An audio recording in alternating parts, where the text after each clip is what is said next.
There comes a time when we heed a certain call, when the world must come together as one. There are people dying. Oh, when it's time to lend a hand to life, the greatest gift of all. We are the world. We are the children. We are the ones who make a right. Today, world population has clocked 7 billion, and peace has a very critical part in society. Today, we hook up with the Executive Animator H4P, Sam Madesi. Welcome aboard. Thank you so much for having me. This morning we woke up to a population of 7 billion people worldwide. That makes us 7 billion stronger worldwide. There are people who agree and there are those who disagree on the thinking that we are 7 billion stronger. Some think we are 7 billion weaker because of the challenges that comes with population growth. The Secretary General, United Nations, Mr. Ben Kimoni, has argued that a population of 7 million poses a conflict challenge to the world.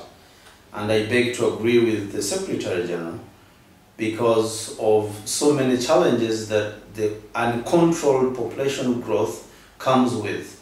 For instance, here in Uganda, we have more than 50% of the population are youth who are unemployable, who are dependent, who are unskilled, and who are prone to violence. This is a great challenge. Peace is not a mere absence of war, but a collective effort to socio-economic, political and cultural development. Peace is not the same as security. Peace is different from security. And I know most people out there, once there is security, there is no war, they feel they are peaceful. But what H4P is trying to do, to build peace, is looking at the real issues that build peaceful hearts. And these are economic issues, like people have to be employed, people have to find income-generating activities, political, peace-building processes, good governance issues. We need to talk about culture and fight the bad elements of culture that cause violence against women, against children, against the elderly. And all these issues are the ones that are going to come up to build a real culture of peace. There may not be development without peace, but also there may not be peace without development. So the two are grossly intertwined, peace and development. And that's why uncontrolled population growth is a huge cause of poverty. And poverty is a huge cause of conflict, which denies us the peace that we want to have in the world. There is more youth in the world today than ever. But what is interesting is that most of these youth are in developing countries. There is a huge need to focus programs on youth. Now, I will give you a very simple example. The youth can be very productive and can contribute to economic development when programs focus on them. There has been a lot of debate that the Ugandan parliament, 9th parliament, is mainly youth. And some people had fears about how effective the 9th parliament would be. But look at how everybody is now excited about this youthful parliament playing the role of curbing down corruption in government. It's very unfortunate that up to today, the global fund money meant for health is still not accounted for in this country. And today, the 9th youthful parliament is putting pressure on the government to be more accountable and eliminate corruption. And this is the parliament they call the youth. So you see the role of the youth in politics, the role of the youth in shaping the development of a country. It is very powerful. So I'm not worried about the youth being majority with this population report. I'm more concerned at empowering more youth so they can do more.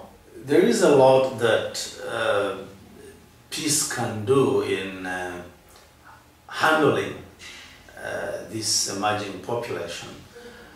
Like I said, peace is not a mere absence of war, but a state of economic, political, social, cultural well-being. So if we can have peace in our families, in our workplaces, in our communities, international peace, then this population will be managed. This population is manageable, but it is probably a challenge if there is no peace. Actually, the UN Secretary General, Mr. Ban Ki-moon, called this population a challenge for conflict, and peace, a challenge for peace, because increase in the population puts pressure on resources and increases the scramble for resources. So unless there are peaceful buffers or interventions to control this emerging population, then we have a problem.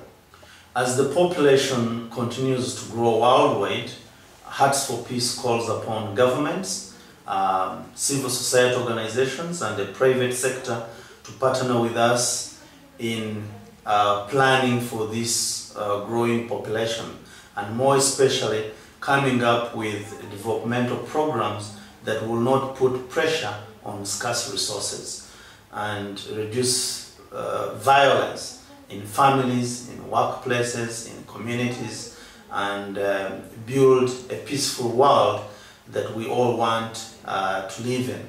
As you've heard, Hearts for Peace is building peaceful hearts within individuals, families, workplaces, and the world at large with these growing populations. Thank you very much.